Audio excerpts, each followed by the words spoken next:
ప్రభువైన యేసుక్రీస్తు నామములో అందరికీ వందనాలు. నాకు ఈ అవకాశం ఇచ్చిన అధ్యక్షుల వారికి ప్రత్యేకమైన ధన్యవాదాలు. రైట్, బైబిల్ మ్యాప్లు అని మనం తీసుకోవటానికి కారణం, ఎప్పుడైనా ఒక పరిశీలనాత్మకమైనటువంటి ధోరణిలో మనం చదివేదానికి ఒక అర్థం అనేటువంటిది ఉండాలి. దానికి పరిశీలనాత్మకమైనటువంటి ధోరణి అనేటువంటిది అవసరం. పరిశీలన చేస్తూ చదవాలి.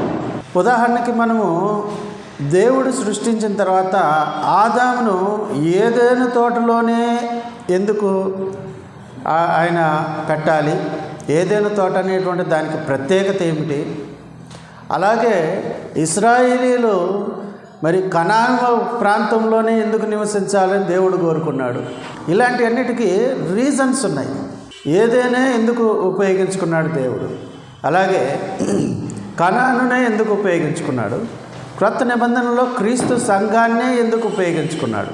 క్రీస్తు సంఘములోనే నివసించాలి క్రైస్తవుడు, క్రీస్తు సంఘములోనే రక్షణ ఉన్నది అనేటువంటి విషయాన్ని ఎందుకు అనేటువంటిది మనం చూస్తే పాత నిబంధన కాలంలో నుంచే మనం పరిశీలనాత్మకమైనటువంటి ధోరణిలో చదువుతా పోతేనే మనకి ఒక అవగాహన అనేటువంటిది వస్తుంది. ఇటువంటి అవగాహన తీసుకొచ్చుకోవాలంటే వాటి రీజన్స్ వెతకాలి.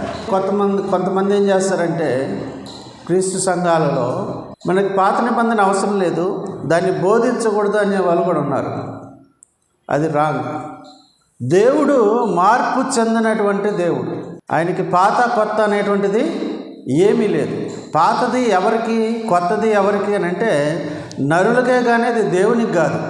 ఈ చరిత్ర అంతా తెలుసుకొని వస్తే మనము ప్రస్తుతము ఏ పరిస్థితుల్లో ఉన్నాము అనేటువంటి విషయము మనకు తెలుస్తుంది. దేవుడు ఆయన చేసినది యావత్తు చూసినప్పుడు అది మంచిదిగా ఉండేది. అన్నీ మంచి అయినప్పుడు ఒక పర్టికులర్ దీన్ని మాత్రమే, ఒక ప్లేస్ని మాత్రమే దేవుడు ఎందుకు ఎంచుకున్నాడు అనేటువంటి రీజన్స్ అనేటువంటి వస్తాయి. అలాంటి వాటికి మనకి జాగ్రఫికల్గా మ్యాప్స్ చూసుకుంటూ జాగ్రఫికల్గా మనం చదువుకున్నట్లయితే ఏది బెస్ట్ అనేటువంటిది మనకి ఈజీగా అర్థమవుతుంది. అందుకని ప్రతి ఒక్కటి కూడా జాగ్రఫీతోటి లింక్ చేసి చదవాలి. సరే, ఇప్పుడు జాగ్రఫీ అనేటువంటిది ఎలా మనం చూడాలి? దేని నుండి ప్రారంభించాలంటే మనకు దిక్కుల నుండి ప్రారంభించాలి. మనకి అందరికీ తెలుసు తూర్పు దిక్కు. ఎటంటే తూర్పు దిక్కు ఎటు? మామూలుగా మనకు తూర్పు ఇటువైపు అనేటువంటిది ఎలా తెలుస్తుంది తూర్పు ఇటు అని? సూర్యుడు ఉదయించే దిక్కు అనే తూర్పు అనేటువంటిది మనకి దేవుడు నిర్ణయించి పెట్టాడు.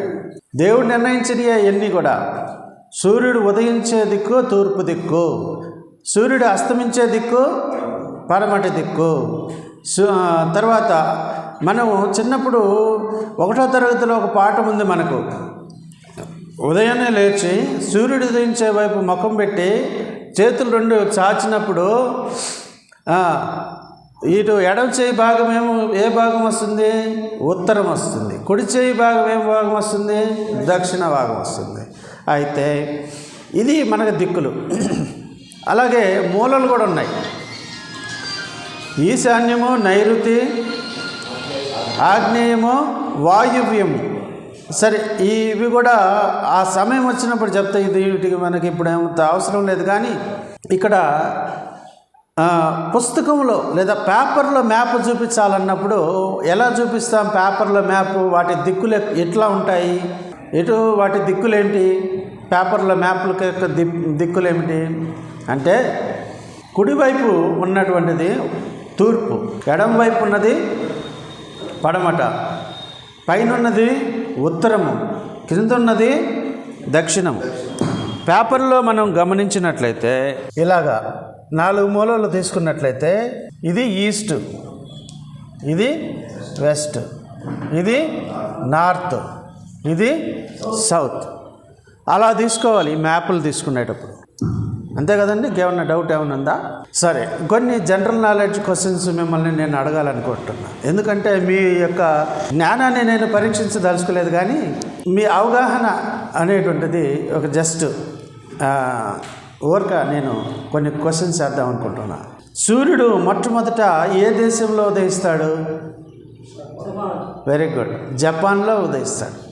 ఏ దేశంలో అస్తమిస్తాడు? చైనానా? చైనా పక్కనే ఉండేది. ముందు జపాన్లో ఉదయిస్తే తర్వాత వెంటనే చైనా, తర్వాత మన దేశం. సరే, మన దేశంలో ఎక్కడ ఉదయిస్తాడు? ఫస్ట్ అరుణాచల్ ప్రదేశ్లోని డాంగ్ అనేటువంటి ప్రాంతంలో. రైట్. ఎక్కడ అస్తమిస్తాడంటే బ్రిటన్లో అస్తమిస్తాడు.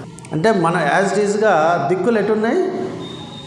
ఒకటి జపాన్ అనేటువంటిది ఒక భాగంలో ఉంటే దాని ఎగ్జాక్ట్గా ఆపోజిట్ భాగంలో ఏముంది? బ్రిటన్లో ఉంది. అర్ధరాత్రి సూర్యుని దేశం అనేటువంటి ఒక దేశానికి పేరుంది, అది నార్వే. ఆ దేశం పేరు అర్ధరాత్రి సూర్యుని దేశము నార్వే. సో ఇవన్నీ నేను ఎందుకు చెప్తున్నానంటే, మనకు వాళ్ళకి అంటే పాశ్చాత్య దేశాల వారికి టైంలో డిఫరెన్సెస్ ఉంటాయి. మనకి ఇప్పుడు ఎంత సమయం, ఎంత 11 కావస్తుంది, 10:11 కావస్తుంది. అలాగే వారికి ఎగ్జాక్ట్గా 12 గంటల డిఫరెన్స్. అమెరికా వాళ్ళకి నైట్ 11 అయి ఉంటుంది. మనం ముందే వచ్చేసాం. మనకి ఈరోజు ఏ తారీఖు? 10వ తారీఖు. వాళ్ళు 9వ తారీఖులోనే ఉన్నారు. వాళ్ళు 9వ తారీఖు నైట్ 11కి ఉన్న దగ్గరలో సమీపంలో. సో ఇలాగా దేవుని యొక్క సృష్టిలో మహా అద్భుతాలు అనేటువంటివి చోటు చేసుకున్నాయి. ఒక ప్రాంతంలో ఇప్పుడు ఉదాహరణకి మనం క్రిస్మస్ ఏ నెలలో చేసుకుంటాము? డిసెంబర్లో చేసుకుంటాం. ఆస్ట్రేలియా వాళ్ళు ఏ నెలలో చేసుకుంటారు? వాళ్ళు కూడా డిసెంబర్లోనే చేసుకుంటారు. వాళ్ళకి చిన్న డిఫరెన్స్ ఉంది. మనకిక్కడ మంచి శీతాకాలంలో చేసుకుంటాం, చలికాలం విపరీతమైన చలిలో చేసుకుంటాం మనం క్రిస్మస్ పండుగ. వాళ్ళు సమ్మర్లో చేసుకుంటారు, బగబగలాడేటువంటి ఎండలో చేసుకుంటారు. వాళ్ళు ఎండాకాలంలో చేసుకుంటారు. సో టైంలోనేగా డిఫరెన్సు, కాలాల్లో కూడా డిఫరెన్స్ ఉన్నాయి. వాటిని ఏమంటారు, సీజన్లలో కూడా డిఫరెన్స్లు ఉన్నాయి. కాబట్టి జాగ్రఫీ అనేటువంటిది చాలా ప్రాముఖ్యమైనటువంటిది నేర్చుకోవాలంటే. ఉదాహరణకి కొన్ని కొండ ప్రాంతాలు ఉన్నాయి మనకి ఇక్కడ. ఎండాకాలంలో, వేసవికాలంలో ఇక్కడ మే నెలలో, జూన్ నెలలో బాగా ఎండలు కాస్తాయి. అదే ఊటీ, కొడైకెనాల్ వెళ్ళండి, సిమ్లా వెళ్ళండి, అక్కడ ఎలా ఉంటుంది అంటే ఆయా ప్రాంతాలను బట్టి వ్యత్యాసం ఉంటుంది. అక్కడ చలి ఉంటుంది, ఎండాకాలంలో కూడా చలి ఉంటుంది. కాబట్టి వాటిని వేసవి విడుదలు అంటారు. ఊటీ, కొడైకెనాల్, సిమ్లా, డార్జిలింగ్ ఇలాంటి ప్రాంతాలు. సో వేరియేషన్స్ అనేటువంటివి దేవుని యొక్క సృష్టిలో భిన్నత్వం అనేటువంటిది ఉంది. అన్నీ కూడా మానవుల సౌకర్యార్థమే దేవుడు వీటన్నిటినీ సృజించినట్టుగా చూస్తాం. ఉదాహరణకి ఏదెన్ తోట గురించి వెళ్దాం. ఏదెన్ తోట ఇప్పుడు మన బైబిల్లో మ్యాప్ ఉంది. ఇక్కడ ప్రాచీన పశ్చిమాసియా అనేటువంటిది. ఈ పశ్చిమాసియాని దేవుడు ఈ ఏరియాని ఒక ప్రత్యేకంగా ఏమైనటువంటి ఏరియాగా చూస్తాడు. ఎస్పెషల్లీ ఇదిగోండి ఇక్కడ ఈ ప్రాంతాన్ని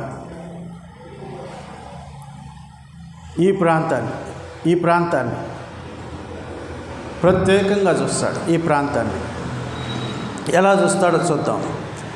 ఆదికాండం 2వ అధ్యాయంలో, మీ మెటీరియల్ అది లేదు, నేను చెప్తాను. ఆదికాండం 2వ అధ్యాయంలో ఏదెన్ తోట హద్దులు చెప్పాడు. ఎవరన్నా తీసి చదువుతారా? 10వ వచనం, 2వ అధ్యాయం 10వ వచనం. మరియు ఆ తోటను తడుపుటకు ఏదెన్లో నుండి ఒక నది బయలుదేరి అక్కడి నుండి చీరిపోయి 4 శాఖలాయను.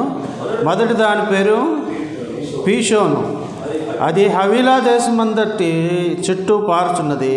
అక్కడ బంగారం ఉన్నది. ఆ దేశపు బంగారం శ్రేష్టమైనది. అక్కడ బోళమును గోమేధికములను దొరుకును. రెండవ నది పేరు గీహోను. అది కూషు దేశమంతటి చుట్టూ పారుచున్నది. మూడవ నది పేరు హిద్దకేలు.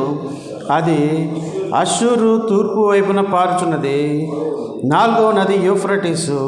మరియు చాలండి, ఇంకా అక్కడి వరకు చాలు. అంటే ఈ 4 నదుల గురించి చెప్పాడు.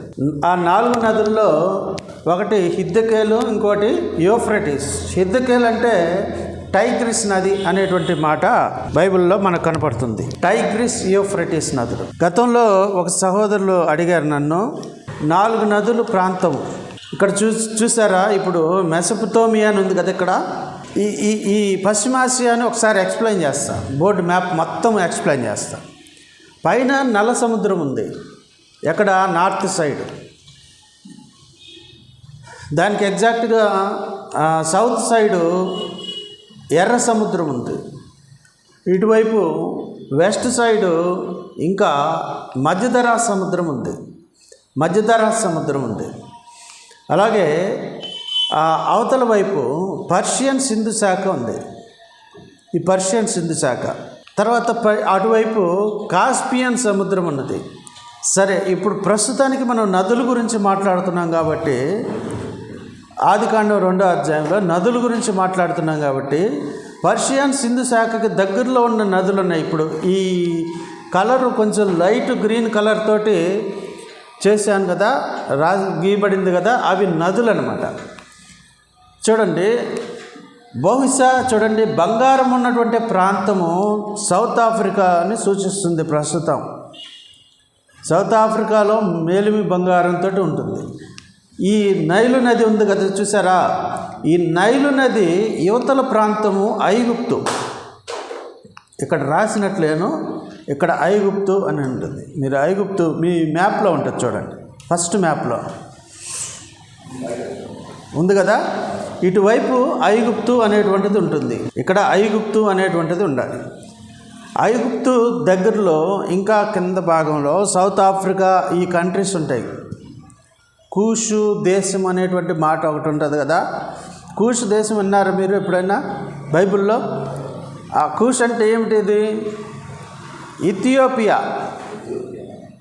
ఐగుప్తు ఇథియోపియా దగ్గరలో ఉంటాయి.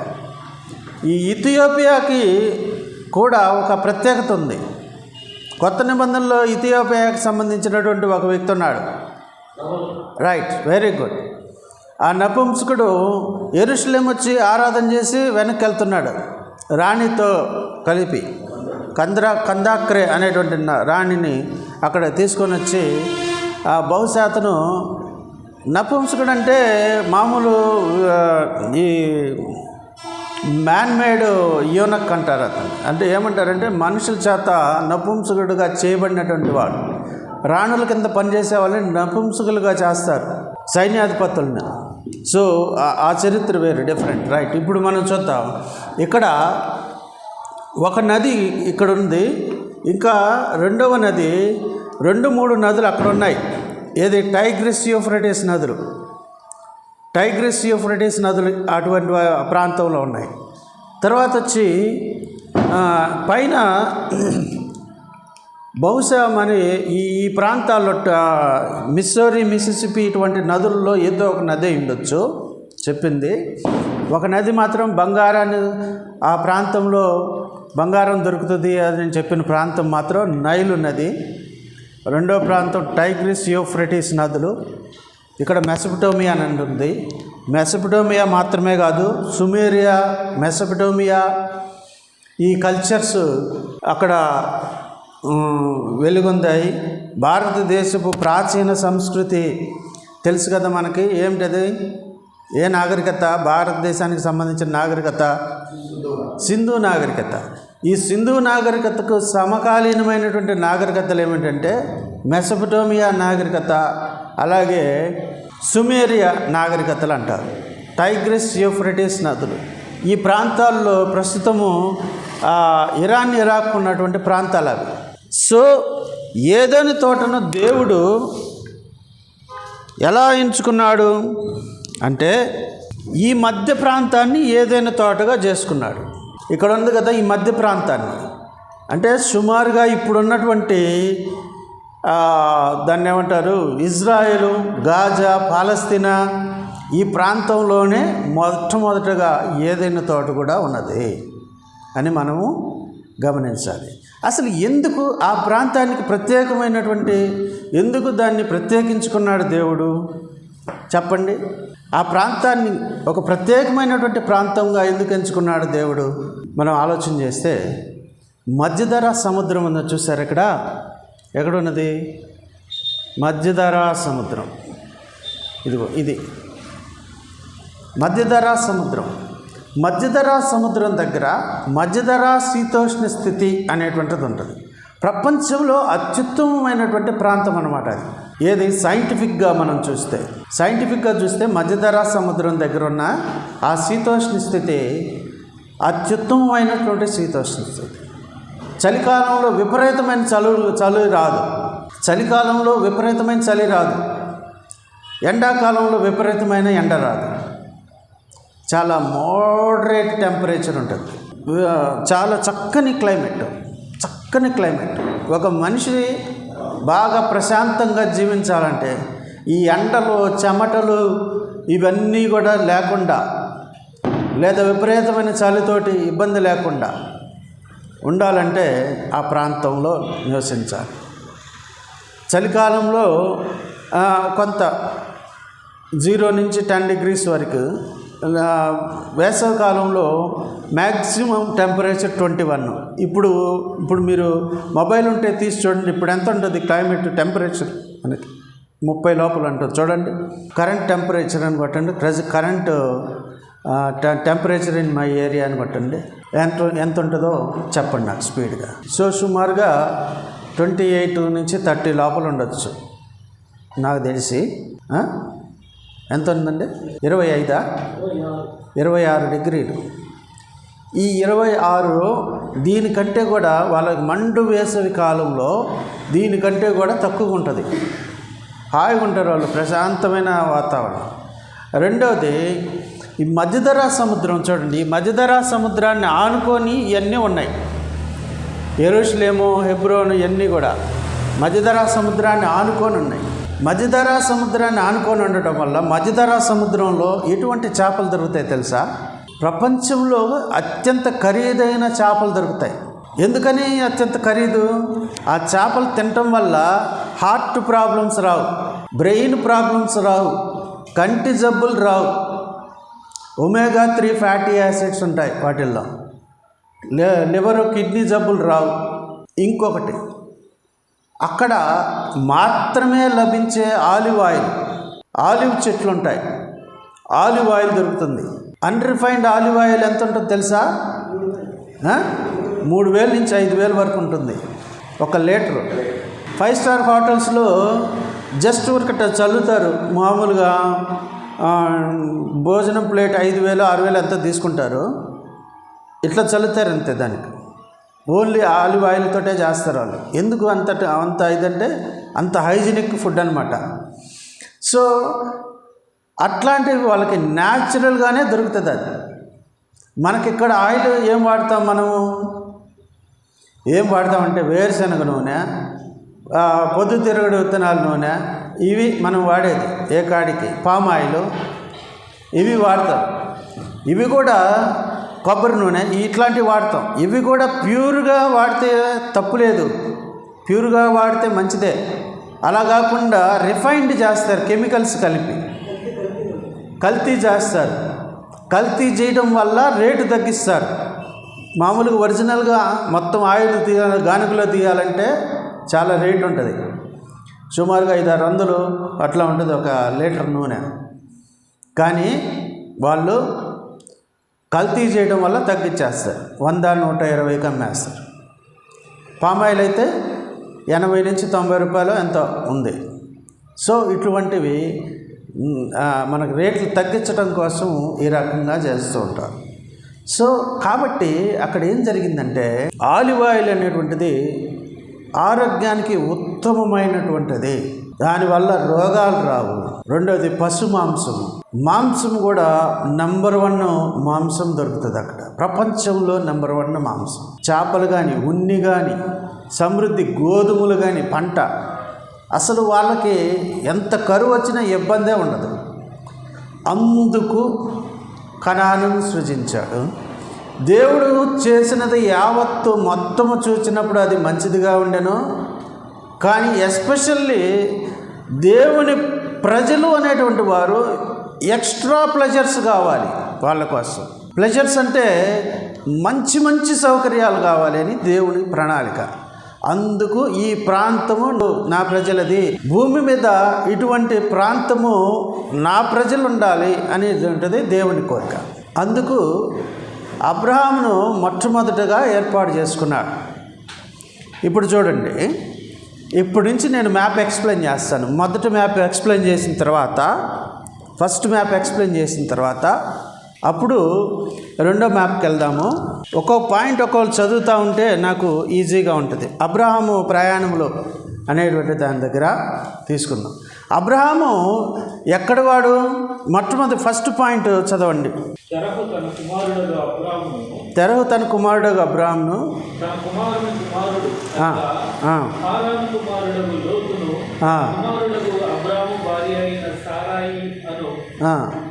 తన కోడలిని తీసుకొని కనానుకు వెళ్ళుటకు కల్దీయుల ఊరను పట్టణంలో నుండి వారితో కూడా బయలుదేరి హారాను మట్టుకు వచ్చి అక్కడ నివసించిరి. చాలు, చూడండి, మీకు వచనాలు ఇచ్చాను. అవి మీరు తర్వాత మీరు బైబిల్ స్టడీ చేసేటప్పుడు అవి చూసుకోండి.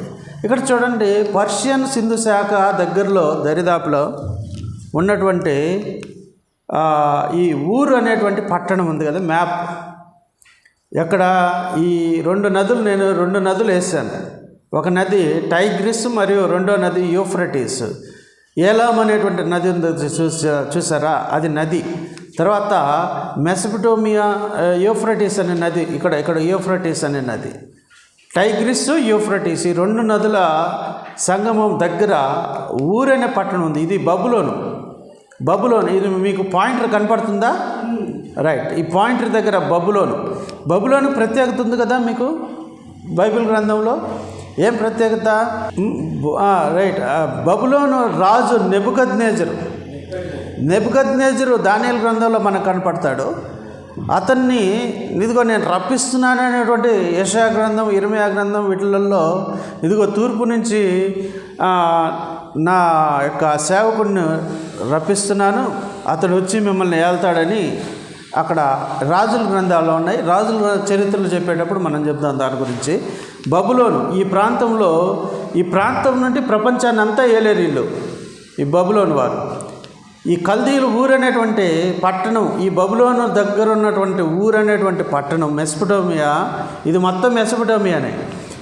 తర్వాత ఈ ఊరు అనేటువంటి పట్టణం నుంచి తెరహు ఏం చేశాడు? అబ్రహాము తండ్రి అయినటువంటి తెరహు తన కొడుకును, కోడల్ని, అలాగే తన కొడుకు కుమారుడు, ఇంకో కుమారుడు లోతును, వీరి ముగ్గురిని వెంట పెట్టుకొని, చూడండి ఇక్కడ నేను మీకు యారో మార్కులు వేసుకుంటూ పైకి ఒకటి వచ్చింది కదా వేరే కలర్లో, ఈ యారో మార్కులు వేసి చూశాను కదా, మా యారో మార్కులు.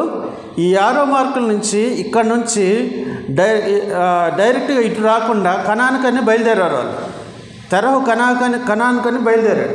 కనానుకని బయలుదేరి ఇటు రావాలి కదా. కనాన్ అంటే ఇది ప్రాంతం, ఇది కనాన్ అనేటువంటి ప్రాంతం. ఇది యెరూషలేము, హెబ్రోను, బెయేర్షెబా, కాదేషు బర్నియా, ఇవన్నీ కూడా దమస్కు, సిరియా, ఈ ప్రాంతం. మామూలుగా ఇటు రాలేదు వాళ్ళు డైరెక్ట్గా, ఇటు నుంచి ఇటు వచ్చేస్తే సరిపోయింది. ఇలా రాకుండా ఇలా వెళ్ళి హారాన్ అనేటువంటి ప్రాంతం ఏడ స్టే చేశారు వాళ్ళు. హారాన్ అనేటువంటి ప్రాంతాన్ని స్టే చేశారు. అక్కడికి వచ్చి ఆగిపోయారు. ఎందుకని? ఇటు రావచ్చుగా వాళ్ళు. ఎందుకని రాలేదంటే మధ్యలో అరణ్యాలు ఉన్నాయి, మధ్యలో కొండలు, లోయలు, అలాంటి ప్రాంతాలు ఉన్నాయి. కాబట్టి ఇది మైదాన ప్రాంతము. మైదాన ప్రాంతంలో అది ప్రయాణం అనేటువంటిది సులభం. మైదాన ప్రాంతంలో గుండా వచ్చి ఇక్కడ హారాను అనేటువంటి ప్రాంతం ఉంది. ఈ హారాను పేరు అరామ్ను హరాయి అనేటువంటి పేరు కూడా దీనికి ఉపయోగించారు. దీన్ని మెసపటోమియా అని కూడా అంటారు. ఇక్కడ మ్యాపులలో మరొక మ్యాపులలో మీరు చూస్తే మెసపటోమియా అంటే ఇక్కడ మాత్రమే కాదు, ఈ ప్రాంతాన్ని కూడా అంటారు. ఇక్కడ వరకు వచ్చి వాళ్ళ మజిలీ పూర్తి చేసుకొని అక్కడ ఆగిపోయారు. ఎందుకనంటే వాళ్ళకి ఇంకా చేత అవ్వాలంటే ఏముండాలి చెప్పండి? ఇప్పుడు చెప్పండి. చేత అవ్వాలంటే ఏముండాలి? అది దేవుని ఏర్పాటు ఉండాలి. చేత అవ్వాలంటే ఏముండాలి? మన ప్రయత్నాలు చాలా చేస్తాం మనం, దేవుని ఏర్పాటు లేకుండా జరగదు. అక్కడి నుండి 12 నేను స్పీడ్గా ఇవన్నీ చదువుకుంటా మేము చెప్పలేము, స్పీడ్గా నేను చెప్తా ఉంటాను, మీరు దాంట్లో నుంచి చూసుకోండి. అక్కడ ప్రభు యేసుక్రీస్తు వారు అబ్రహాంతో మాట్లాడతాడు 12వ అధ్యాయంలో. నేను నీకు కేడెమును, 12వ అధ్యాయము పైన వచనం చదవండి, పైన వచనం చదవండి, 1 నుంచి చదవండి. యెహోవా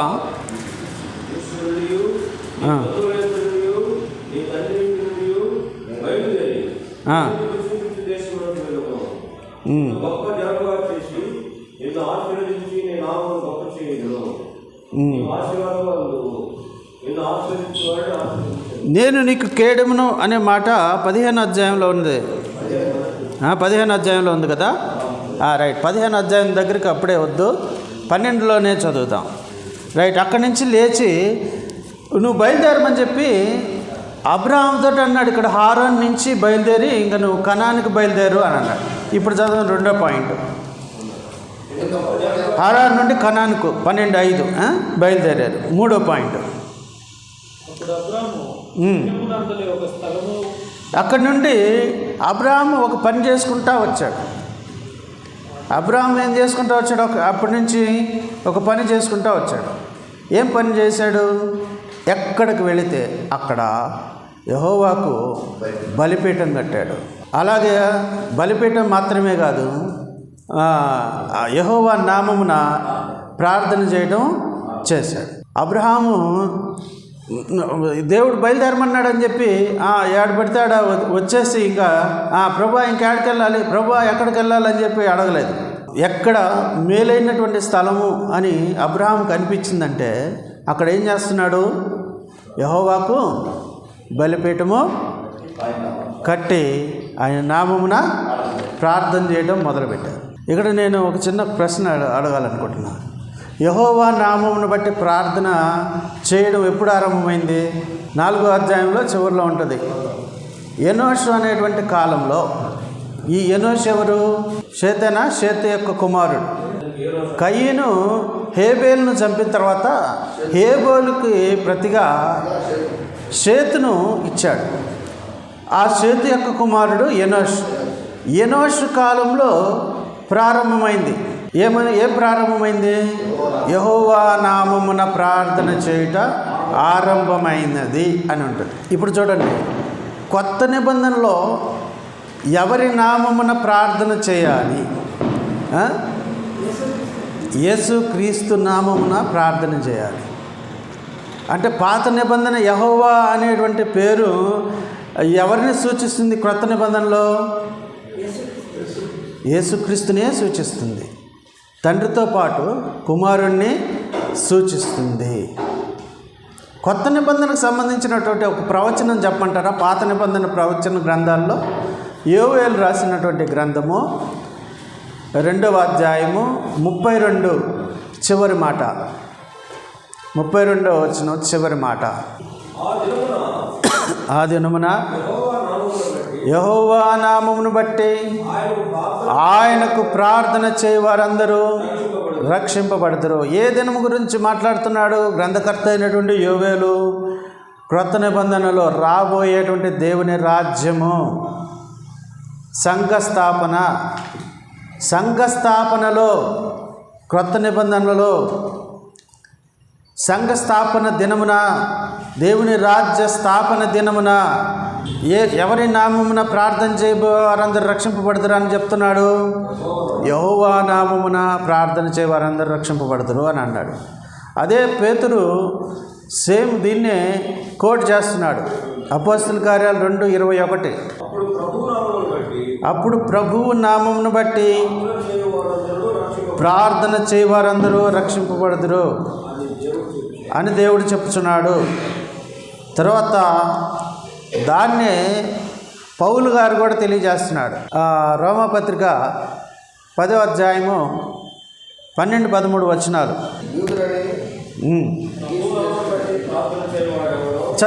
అది కూడా చదవండి. 12-13 చదవండి, 2 చదవండి. యూదుడని గ్రీసు దేశస్థుడని భేదము లేదు.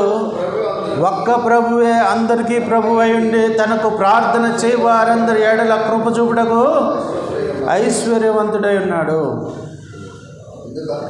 ఎందుకనగా ప్రభువు నామమును బట్టి ప్రార్థన చేయవాడెవడో వాడు రక్షింపబడు. ఇప్పుడు నేను చెప్తున్నాను చూడండి, ఈ పాయింట్ని బాగా స్ట్రెస్ చేసుకొని చూడండి. యేసుక్రీస్తుకు ప్రార్థన చేయొచ్చా చేయకూడదు అనేటువంటి దాని మీద బయట డిబేట్ జరుగుతుంది. దానికి మెయిన్ యేసుక్రీస్తుకు ప్రార్థన చెయ్యాలి అని చెప్పేటువంటి వచనం ఇది. పై వచనాలు ఏం చెప్తాడంటే ఆ ప్రభు ఈయనే అని చెప్తున్నాడు పౌలు. ఆ ప్రభు ఎవరో కాదు, ఇశ్రాయేలీయుల యొక్క వారి భక్తి కానీ ఆసక్తి కానీ చూసి నాకు చాలా సంతోషం కలుగుతుంది. కానీ వారి ఆసక్తి దైవ చిత్తానుసారమైనది కాదు అంటున్నాడు పైన వచనాలు. యేసుక్రీస్తుని ప్రభు అని ఒప్పుకుంటేనే వారికి రక్షణ. ప్రభు అని ఒప్పుకోకపోతే రక్షణ లేదు. ఆ ప్రభువుకే ప్రార్థన చేయాలి అనేటువంటి విషయాన్ని తెలియజేస్తున్నాడు. పౌలు కూడా సంఘాన్ని హింసించడం మొదలుపెట్టాడు. ఎందుకని హింసించాడు? ఎందుకు హింసించాడంటే పౌలు ఎందుకు హింసించాడంటే సంఘాన్ని యేసుక్రీస్తు నామాన్ని ఒప్పుకోకూడదు, యేసుక్రీస్తుని దేవుడిగా అంగీకరించకూడదు. యేసుక్రీస్తు అసలు మానవుడే, మీరేదో విశ్వాసంలో ఉన్నారు అని చెప్పి అందరినీ కొట్టి హింసించి ప్రధాన యాజకుల దగ్గర అధికారం పొందినవాడై చేస్తున్నప్పుడు అపోస్తల కార్యాలు 9వ అధ్యాయంలో ప్రభువును చూచినప్పుడు అతని కన్నులు పోయాయి. చూపు పోయినప్పుడు అననీయ అనేటువంటి ఒక వ్యక్తి వచ్చి నీ తల మీద చేతులు ఉంచినప్పుడు మాత్రమే నీకు చూపు పొందుతావు అన్నప్పుడు అననీయ ప్రభువుతో అంటాడు. అందుకు అననీయ, ప్రభువా, ఈ మనుషుడు యెరూషలేములో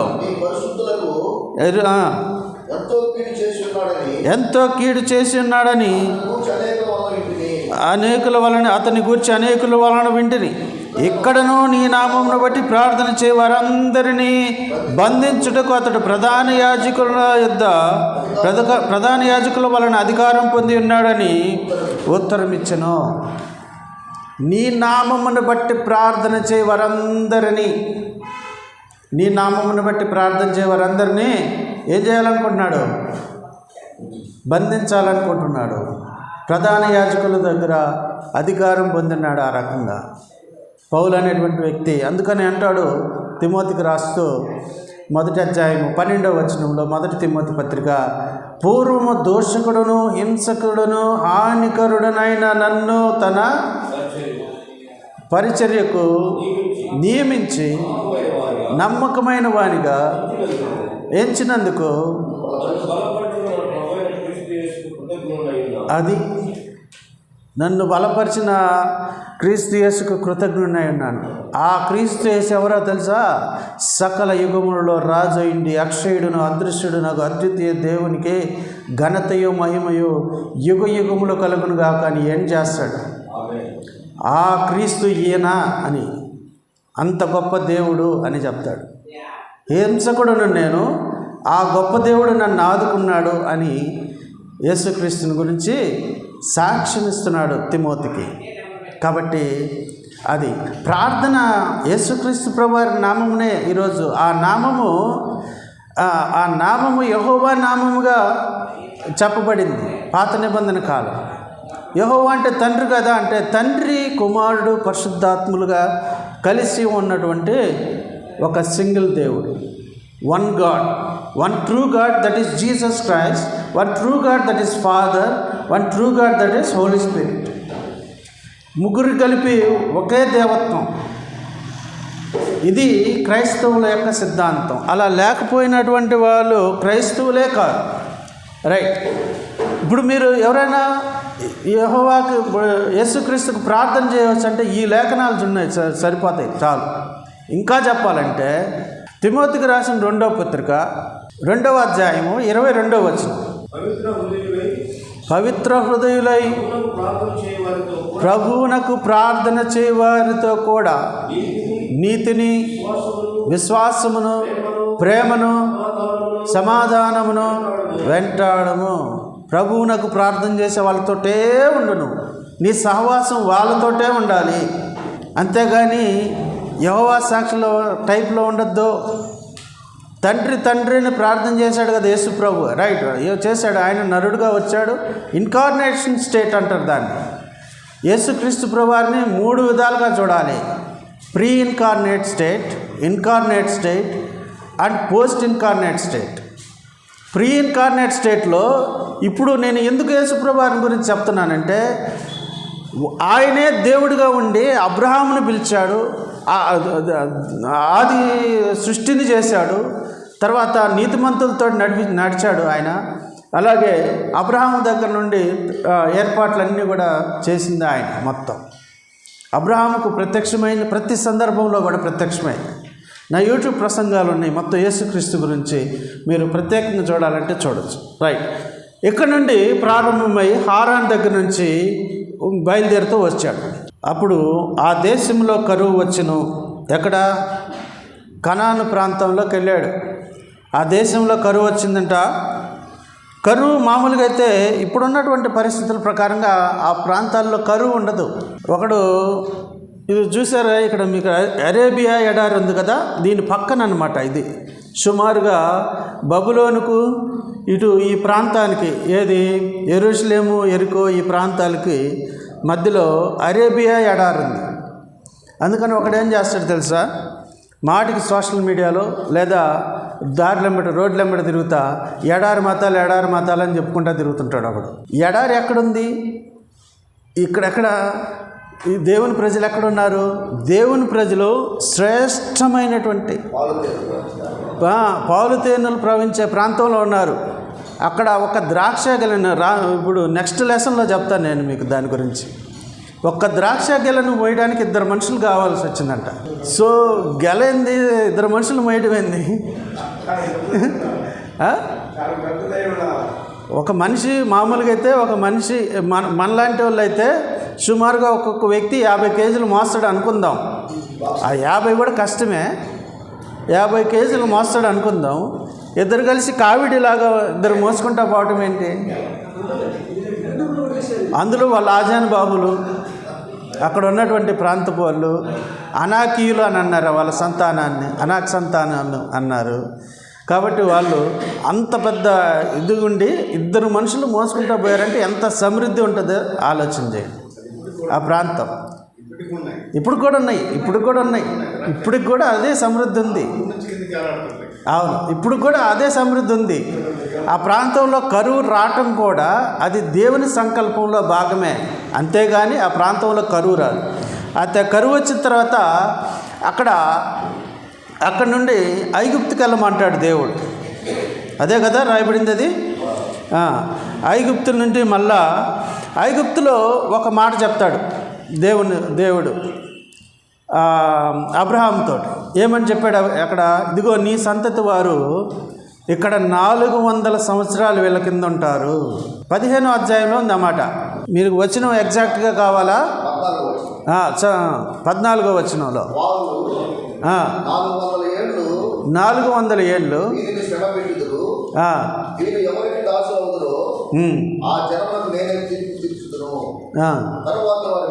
చాలు 400 సంవత్సరాలు అక్కడ ఉండాలి. ఎందుకని 4 సంవత్సరాలు? ఇప్పుడు దేవుడు పిలిచాడు, మీ సంతతి మొత్తం ఇక్కడ ఉండండి అని చెప్పి దేవుడు డైరెక్ట్గా వాళ్ళకి వడ్డించిన విస్తరుగా ఇయ్యలేదు. దానికి ఒక ఏర్పాటు ఉంది. ఏంటి ఆ ఏర్పాటు అంటే, ముందు ఇక్కడ అమోరీయులు అనేటువంటి ప్రజలు ఉన్నారు కదా, వీరి అక్రమం ఇంకా పూర్తి కాలేదు. వీరు పాపం పండిపోవాలి. పసిపిల్లలతో సహా మొత్తం దేవుడు చంపని ఉద్దేశించాడంటే వాళ్ళ పాపం ఎంత బండి ఉండాలి?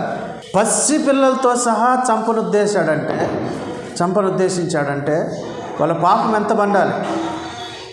కాబట్టి వాళ్ళ పాపం పండేంత వరకు వెయిట్ చేయాలి. రెండోది,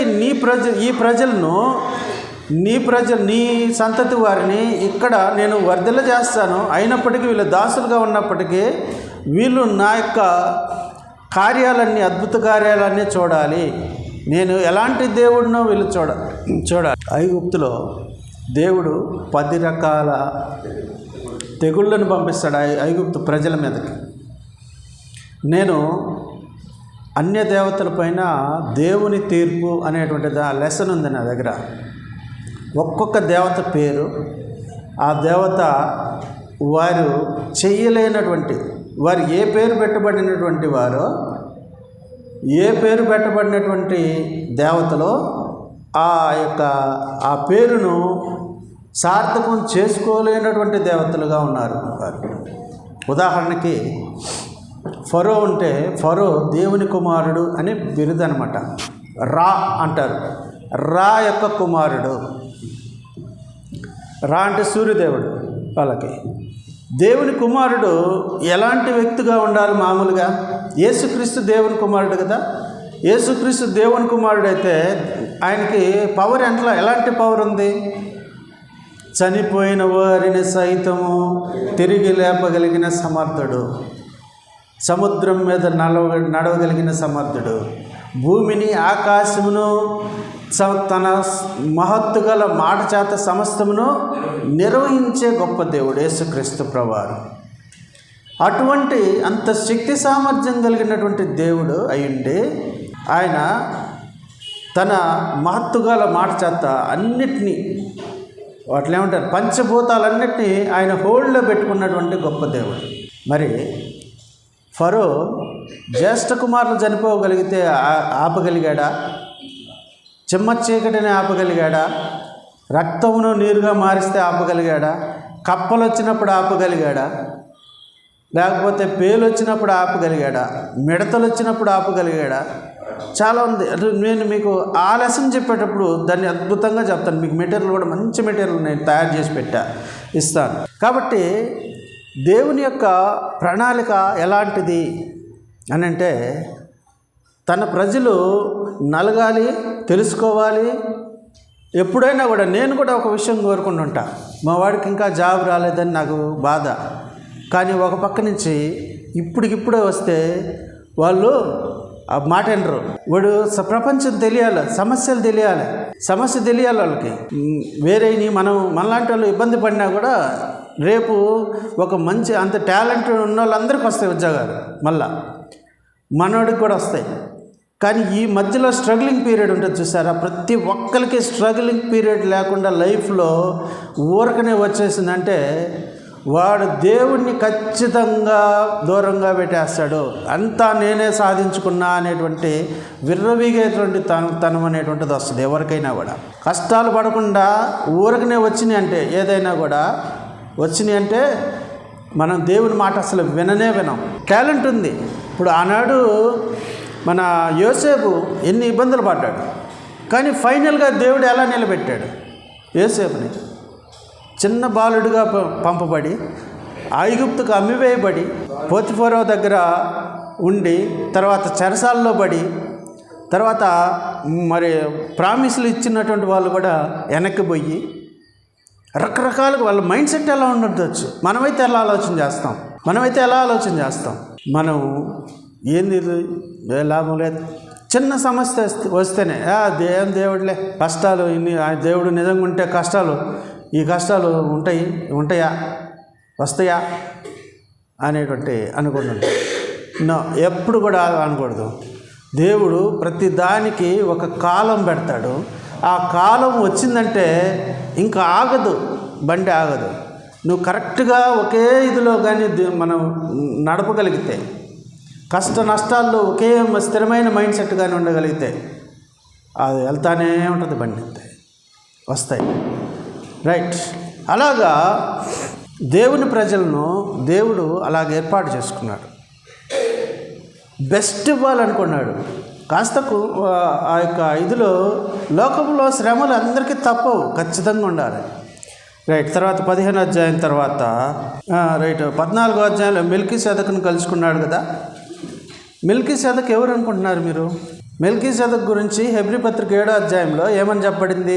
తండ్రి లేనివాడును, తల్లి లేనివాడును, వంశావళి లేనివాడును, జీవిత కాలమునకు ఆదియును, జీవమునకు అంతము లేనివాడైండి దేవుని కుమారుని పోలి ఉన్నాడు అని అన్నాడు.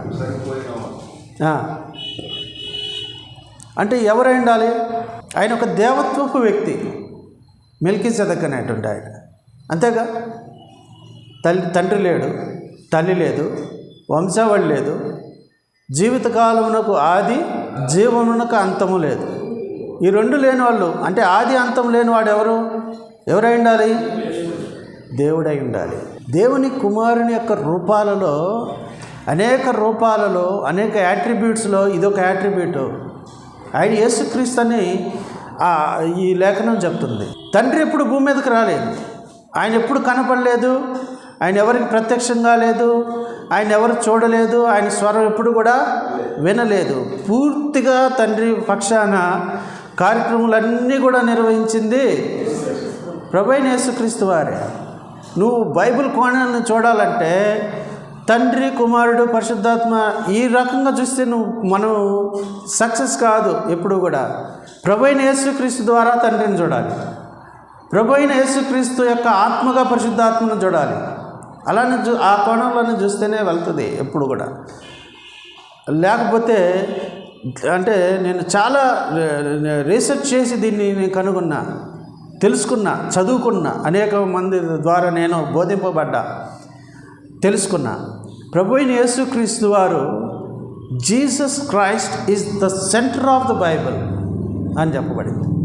అంతే, ఆయన జీసస్ సెంటర్డ్గానే మనం చూడాలి బైబిల్ గ్రంథం. తర్వాత బెయేర్షెబా, పిచుల వృక్షము, గెరారు, ఈ ప్రాంతాలన్నీ కూడా, ఈ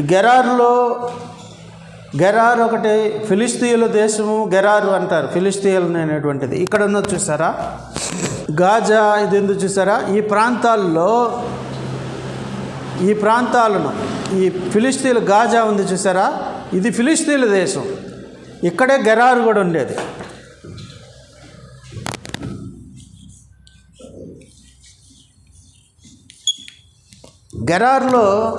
గెరారులో కొన్ని విషయాలు జరిగాయి. అబ్రహాముకు జరిగింది, అలాగే ఇస్సాకు కూడా జరిగింది. ఏం జరిగింది? వీళ్ళు బావులు తవ్వుకోవటము, వాళ్ళు దాన్ని పోడవటము, లేదంటే ఆక్రమించుకోవటం, పోడవటం కాదు, ఆక్రమించుకోవటం. గెరారులో అబ్రహాము ఏం చేశాడు? బావి తవ్వి, ఆ బావి పేరు బెయేర్షెబా అన్నాడు. గెరారులో అబ్రహాము బావిని తవ్వి బెయేర్షెబా అని పేరు పెట్టాడు దానికి. 21వ అధ్యాయం 31వ వచనం, ఆదికాండం 21:31.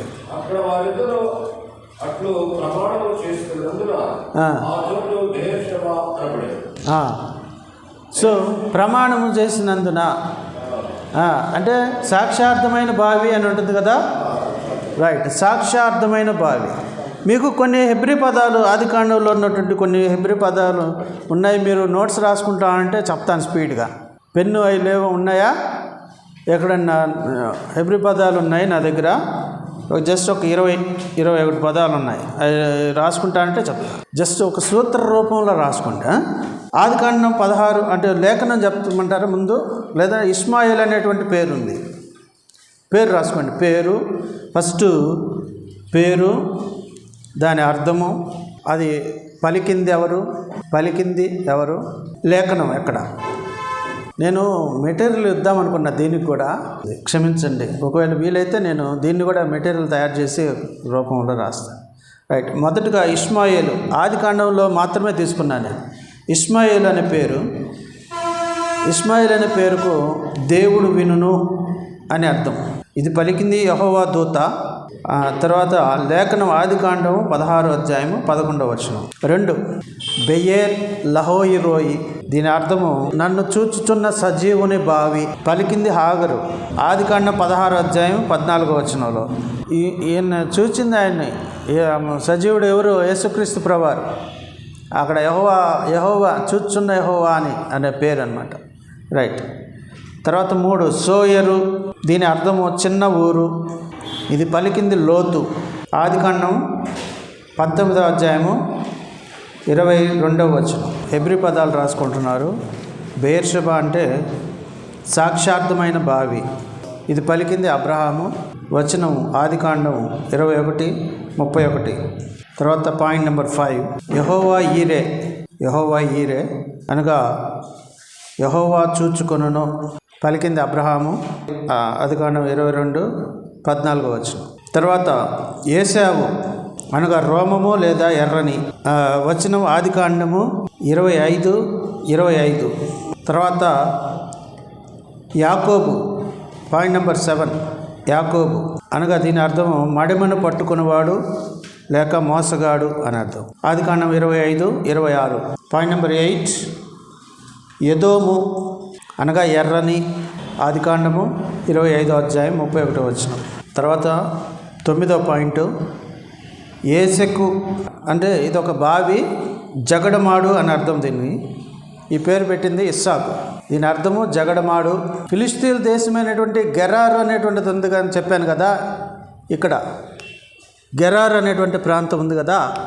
ఈ గెరారు అనేటువంటి ప్రాంతం దగ్గర వాళ్ళకి వివాదాలు జరిగాయి, అబ్రహాముకు, ఇస్సాకు, యాకోబులకు. రైట్, అవన్నీ ముందే మనం చెప్పుకున్నాం కాబట్టి వాటి అర్థాలు చెప్తున్నాం. ఏసెకు తర్వాత సిత్నా, మెలికిసాకి గుడి, తాకు నావత్తు, తాకు దీర్ఘము నావత్తు, సిత్నా అనగా విరోధము. ఇది పేరు పెట్టింది కూడా ఇస్సాకే.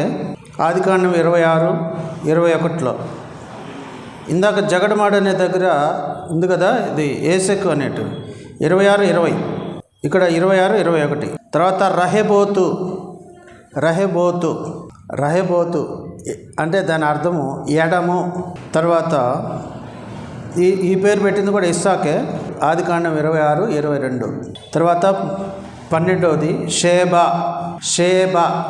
షాకు ఎత్వానికి పొల్లు బా, షేబా అంటే ప్రమాణము, దాని అర్థం ప్రమాణము. ఈ పేరు పెట్టింది కూడా ఇస్సాకు. ఆదికాండం 26:33. రైట్, ఇక్కడ ఈ బావుల గురించి మనం మాట్లాడదాము. ఇప్పుడు చూడండి, గెరారు ప్రాంతంలో అబ్రహాముకు ఫిలిస్తీన్లకు వివాదాలు జరిగాయి. వివాదం జరిగినప్పుడు అక్కడ వాళ్ళతోటి ఒక ప్రమాణం చేశాడు. దాని పేరు బెయేర్షెబా అని పేరు పెట్టాడు, సాక్షార్థమైనటువంటి బావి. ఆ తర్వాత ఏసెకు అనేటువంటి ఒక బావిని తవ్వాడు. అక్కడ జగడం పుట్టింది కాబట్టి మరలా దాన్ని వాళ్ళకే వదిలేసి వెళ్ళిపోయాడు ఇస్సాకు. వాళ్ళకి వదిలేసి పక్కకెళ్ళి మరొక చోట ఒక బావిని తవ్వాడు. దాన్ని కూడా వాళ్ళు ఆక్రమించుకొని ఇది మాది అని చెప్పారు ఈ ఫిలిస్తీన్లు.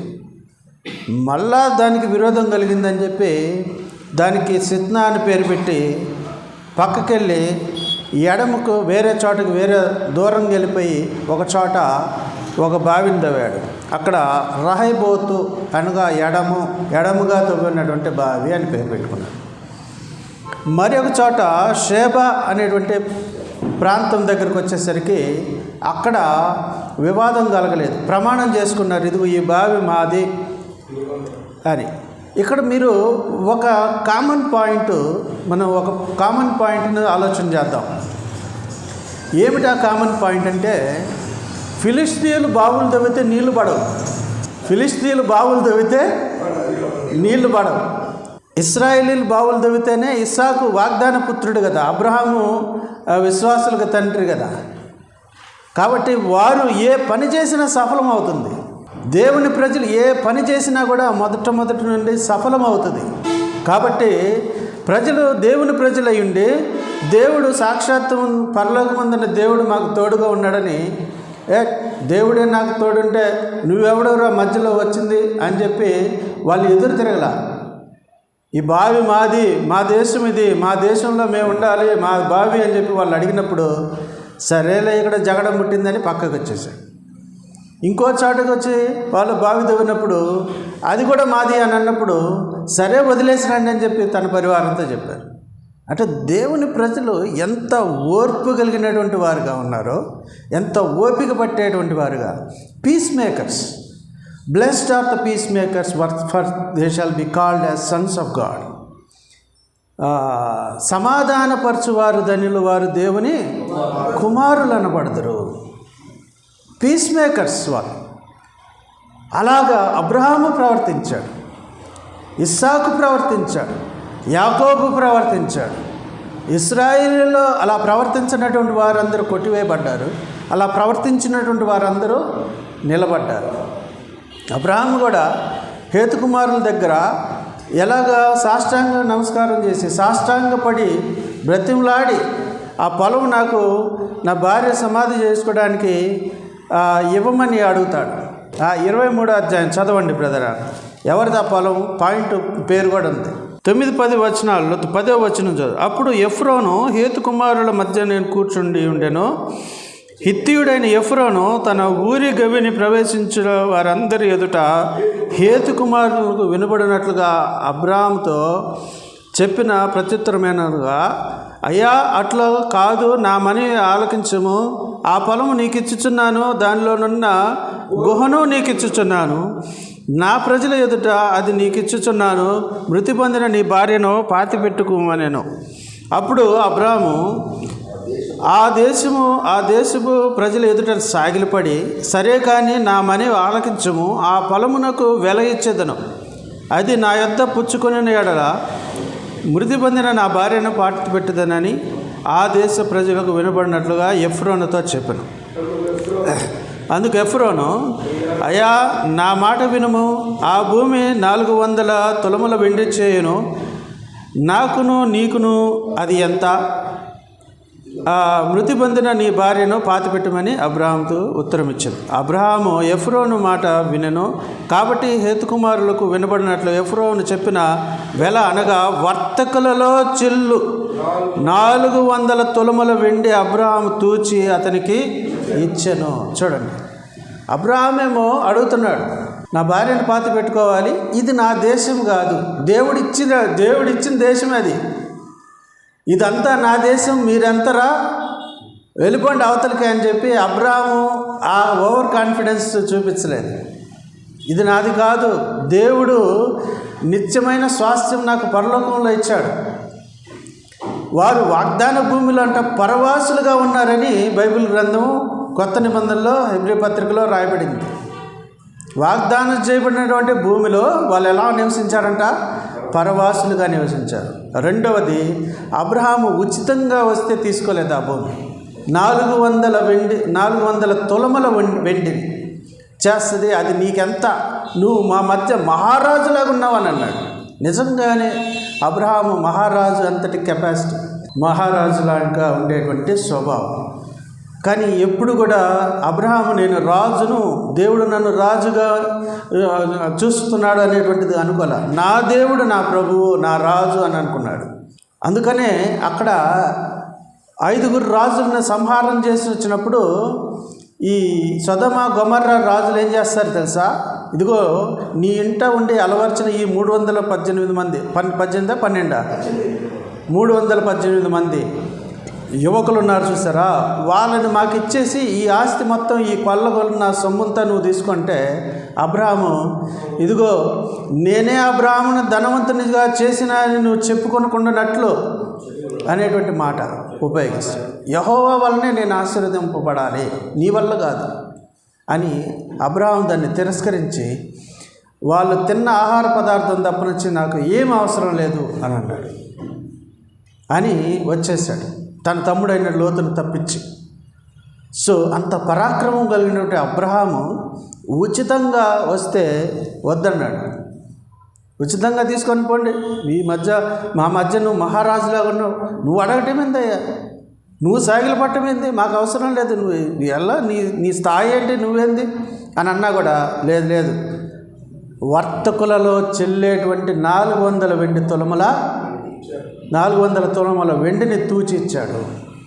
ఏదో ఊరక చేయలేదు, అలా తీసుకున్నాడు. అలాగా సమాధాన పడుతూ వచ్చాడు. అదే సమాధానము ఇస్సాకు కూడా నేర్చుకున్నాడు. వీళ్ళతో మనకెందుకు గొడవ, ఇంకో చోటు పోదాం. మనకైతే వివాదాలు ఎట్లా జరుగుతాయి తెలుసా? సెంటు భూమిలో జస్ట్ ఒక బెత్తుడు పోతే అవతలోడు దాంట్లో కలిసిందనుకోండి, దాన్ని రచ్చ చేసి నా భూమిని కొలిసి సర్వేర్ని పిలుచుకొస్తాం, పోలీసులను పిలుచుకొని వస్తాం, అవి చేస్తాం, పెద్ద గొడవలు వేస్తాం, బూతులాడతాం, రకరకాలు చేసేటువంటి వాళ్ళు ఉన్నారు. అంటే మనలో అని కాదు, లోకంలో అలా జరుగుతుందా లేదా? రైట్, అలా జరుగుతూ ఉంటుంది. ఆ పోతే పోనీలే అని ఆ స్వభావం అనేటువంటిది అది దేవుడు మెచ్చేటువంటి స్వభావం. రైట్, అదే స్వభావాన్ని ఇస్సాకు చూపిస్తున్నాడు. రైట్, ఇంకా ఎక్కడ ఉన్నాం మనం? 13వ పాయింట్, బేతేలు అనగా దేవుని మందిరము. ఇది పలికింది యాకోబు, ఆదికాండము 28వ అధ్యాయము 19వ వచనం. 14వ పాయింట్, యగర్ సహదోత. దీని అర్థము సాక్షి కుప్ప. ఇది పలికింది యాకోబు 31వ అధ్యాయం, ఆదికాండం 31వ అధ్యాయం 47వ వచనం. Point number 15, మహనయీము. దీని అర్థము దేవుని సేనలు. బ్రాకెట్లో 2 సేనలు. పలికింది యాకోబు, ఆదికాండం 32వ అధ్యాయం 2వ వచనం. 16, ఇశ్రాయేలు, దేవునితో పోరాడువాడు అని అర్థం. ఇది పలికింది ప్రభు అయిన యేసుక్రీస్తు వారు, ఆదికాండం 32:28. 17 పాయింట్, పెనూయేలు. పెనూయేలు అంటే దేవుని ముఖము అని అర్థం. ఇది పలికింది యాకోబు, ఆదికాండం 32వ అధ్యాయము 30వ వచనం. తర్వాత సుక్కోతు, 18వ పాయింట్, సుక్కోతు అనగా పాకలు. దాని అర్థం పాకలు. ఇది పలికింది యాకోబు, ఆదికాండము 33వ అధ్యాయము 17వ వచనం. నెక్స్ట్ 19వ పాయింట్, ఎలోహేయి ఇశ్రాయేలు అనగా ఇశ్రాయేలు దేవుడే దేవుడు. ఇశ్రాయేలు దేవుడే దేవుడు. ఇది పలికింది యాకోబు, ఆదికాండం 33వ అధ్యాయము 20వ వచనం. తర్వాత బేతేలు దేవుడు. ఇది పలికింది యాకోబు, ఆదికాండం 35వ అధ్యాయము 7వ వచనం. తర్వాత అల్లోను బాకూత్. దీని అర్థము ఏడ్పు చెట్టు.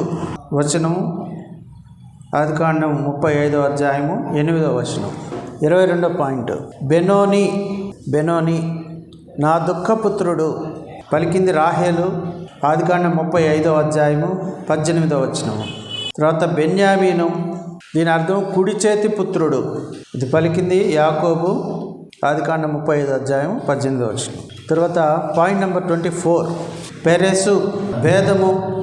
దాని అర్థం భేదము, ఆదికాండము 38వ అధ్యాయము 29వ వచనం. 25వ పాయింట్, మనషే అంటే మరచుట. ఇది పలికింది యోసేపు, ఆదికాండం 41వ అధ్యాయము 51వ వచనం. 26 పాయింట్ నెంబర్స్ 26, ఎఫ్రాయిము. దీని అర్థము అభివృద్ధి లేక ఫలము. ఇది పలికింది యోసేపు, ఆదికాండం 41:52. 27 అబెల్. దాని అర్థం ఐగుప్తీయుల దుఃఖము. 11వ వచనంలో ఉంది, 50వ అధ్యాయం 11వ వచనంలో ఉంది. రైట్, మీ అందరికీ నేను హోంవర్క్ ఇవ్వట్లేదు కానీ ఒక టాస్క్ ఇస్తున్నాను. ఆ టాస్క్ ఏంటంటే ఈ పేర్లన్నీ ఏ సందర్భాల్లో పలికారో, ఎలాగ ఈ పేర్లు వచ్చాయో ఈ అధ్యాయాలు మొత్తం చదవండి. అంటే ఆదికాండం మొత్తం చదవమని అర్థం అన్నమాట. 50 అధ్యాయాలు చదువుకుంటూ రావాలి. మనం ఒక ప్రసంగం చేయాలంటే ఒక దాని మీద ఆల్మోస్ట్ ఒక అధ్యాయాలు కాదు, మొత్తం కొత్త నిబంధన మీద ప్రసంగం చేయాలంటే కొత్త నిబంధన అంతా చదవాలి. సువార్తలు కాడి నుంచి అపోస్తలుల కార్యాల దగ్గర నుండి అన్నీ మళ్ళీ మొత్తం ఒకసారి రివిజన్ చేయాలి. అలా చేస్తేనే మనం ప్రసంగం చేయగలం, లేకపోతే చేయలేం. రైట్, ఇప్పుడు వరకు మనము మొదటి సెషన్లో మొదటి మ్యాప్ కంప్లీట్ చేసుకున్నాం. పశ్చిమాసియా క్రీస్తు పూర్వం మీకు మ్యాప్ ఇచ్చాను, అది చూసుకోండి. వీటి యొక్క గొప్పతనాలు చెప్పుకున్నాం. అసలు మ్యాప్ యొక్క గొప్పతనము, మ్యాప్ ఇంపార్టెన్స్ ఏంటి, మ్యాప్ చూస్తూ చదివితే మనం ఎలా పరిశీలనాత్మక ధోరణిలో మనం చదవగలము, దేవుని యొక్క ఏర్పాటులో ఉన్నటువంటి ఉద్దేశం ఏమిటి, ఇలాంటివన్నీ కూడా మనకు తెలిసి వస్తాయి. ఆయా ప్రాంతాల్లో ఈ ప్రాంతాన్నే దేవుడు తన ప్రజలకు నిర్ణయించుకున్నటువంటి విధానము ఎందుకు వచ్చింది అనేటువంటి విషయము బాగా ఈజీగా అర్థమవుతుంది. కాబట్టి ప్రియులారా, ఒక మేలైనటువంటి శ్రేష్టమైనటువంటి ప్రాంతాన్ని దేవుడు నిర్ణయించుకున్నాడు. ఎక్కడి నుంచో మనుషుల్ని తన ప్రజలకు తన యొక్క వాగ్దాన భూమిని ఇవ్వడానికి రెడీ చేసుకున్నాడు. ఇప్పుడు మనం మొదటి వాటిల్లో మీరు ఎందుకు నేను ఈ పాయింట్లన్నీ వివరించకుండా ఎందుకు మీకు డైరెక్ట్గా చెప్పానంటే, ఆ ప్రాంతాలు మాత్రమే ఇచ్చాను, మీరు అది చూస్తే అర్థమవుతుంది. ఇస్సాకు యాకోబులు, అలాగే అబ్రహాము, ఇస్సాకు, యాకోబులు వాళ్ళ యొక్క ప్రవర్తించినటువంటి తీరు, ఆ ప్రాంతాల్లో వాళ్ళు చేసినటువంటి ఓపిక పట్టినటువంటి, ఓర్చుకున్నటువంటి, శ్రమలను నిలబడినటువంటి పరిస్థితులను మనం గమనించాం. ఎక్కువగా ఈ ప్రాంతంలోనే బాగా ఇబ్బంది పెట్టారు దేవుని ప్రజల్ని. ఇప్పుడు చూడండి, ఇప్పుడు ఇజ్రాయేలు దీని మీద యుద్ధం చేస్తుంది, ఫిలిస్తీన్ల మీద. ఇక్కడ వీళ్ళు ఉండేది యెరూషలేము, ఈ ప్రాంతం, ఈ హెబ్రోను, యెరూషలేము, ఈ ప్రాంతంలో వీళ్ళు క్రూసేడ్లు అనేటువంటి యుద్ధాలు జరిగి యూదులను అక్కడి నుంచి తరిమేసి యెరూషలేమును, ఇజ్రాయెల్ అనేటువంటి ప్రాంతాన్ని లేకుండా చేసేసి మనం మొత్తం ఆక్రమించేసేసుకొని, మధ్యయుగంలో వాళ్ళు ఆక్రమించుకొని వాళ్ళు యూదుల్ని ఆయా ప్రాంతాలకి చెదరగొట్టే విధంగా చేశారు. అయితే ఇప్పుడున్నటువంటి 80s, 90s George bush government వచ్చి వాళ్ళని ఇజ్రాయెల్కు ఒక ప్రాంతాన్ని నిర్ణయించి వాళ్ళు అక్కడ మళ్ళా నిలిపారు. ఈ ఇజ్రాయెల్ ఈరోజు మా మధ్యకు మళ్ళా వచ్చింది అని చెప్పి వీరేం చేశారంటే, కొన్ని తీవ్రవాద సంస్థలు చేరి, హమాస్ అనేటువంటి ఒక తీవ్రవాద సంస్థ చేరి ఆ యొక్క ప్రాంతాన్ని ఆక్యుపై చేయాలి, ఇజ్రాయేలీని కొట్టేసేయాలి అనేటువంటి దురుద్దేశంతో వాళ్ళు మరలా యుద్ధాలు చేయడం ప్రారంభించారు. డైరెక్ట్గా యుద్ధం రాకుండా గెరిల్లా యుద్ధ తంత్రాలను ఉపయోగించి ఇజ్రాయేలీల మీదకి ఎక్కడో హాస్పిటల్ని లేదా టన్నెల్స్ని వాళ్ళు బేస్ చేసుకొని అక్కడి నుంచి యుద్ధం చేయడం జరుగుతుంది. అయితే ఇజ్రాయేలు ప్రతి సందర్భంలో కూడా వీళ్ళు ఏం చేస్తున్నారంటే ఆ గాజాని ఆక్యుపై చేసేసేది. గాజా ఉంది కదా, ఇప్పుడు ఈ గాజా ఇక్కడి నుంచి ప్రతి సందర్భంలో వాళ్ళు ఆక్యుపై చేయటము, అక్కడ నుండి తీవ్రవాద సంస్థలను తీసివేయటం, ఇలాంటివి జరుగుతూ ఉంటున్నాయి. ఇప్పుడు ప్రస్తుతం జరుగుతున్నటువంటి సిచ్యువేషన్స్ అవి. రైట్.